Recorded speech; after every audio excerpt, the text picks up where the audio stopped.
धन्यवाद अध्यक्ष महोदय।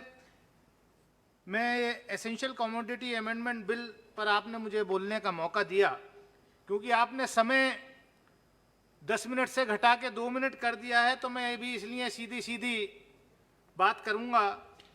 क्योंकि ये बिल जो है अध्यक्ष महोदय, ये बिल पूरी तरीके से किसान विरोधी है, बिचौलिए और जमाखोरों को फायदा पहुंचाने वाला बिल है। इस सरकार की मंशा हमारी समझ में नहीं आ रही कि करना क्या चाहती है। हर चीज को बेचना, हर चीज को प्राइवेटाइज करके अपने कॉरपोरेट दोस्तों के हवाले करना, एयरपोर्ट को बेच दो, रेलवे को बेच दो, बंदरगाहों को बेच दो।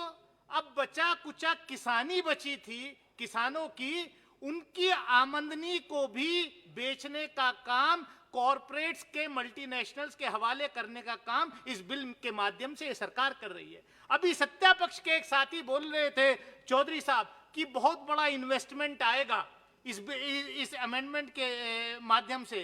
पता नहीं वो इन्वेस्टमेंट कहां आएगा। मैं कहना चाहता हूं अध्यक्ष महोदय कि एक एग्जाम्पल मैं देना चाहता हूं कि कॉरपोरेट मल्टीनेशनल्स आएंगे, वो इसमें इन्वेस्ट करेंगे। प्राइवेट शुगर फैक्ट्रीज हैं, किसान अपना अनुबंध करता है उनके साथ कि हम गन्ना एक्स शुगर फैक्ट्री को देंगे, लेकिन आज क्या स्थिति है?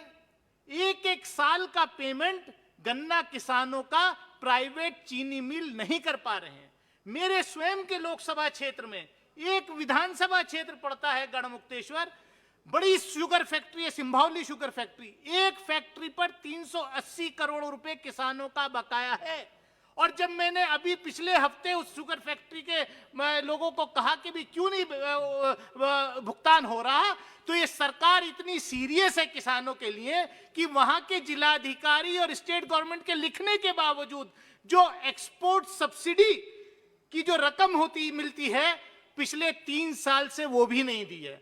तो किसान तो क्या आत्मनिर्भर होगा?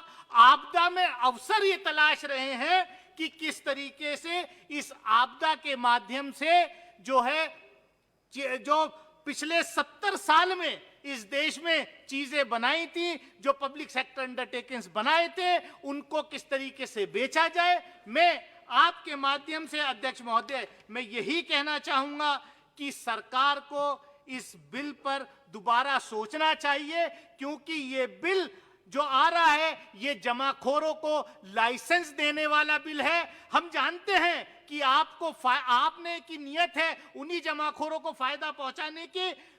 अभी सरकार ने वादा किया है कि किसानों की आमदनी 2 गुना होगी। किसानों की आमदनी कौन सी 2 गुना हो रही है?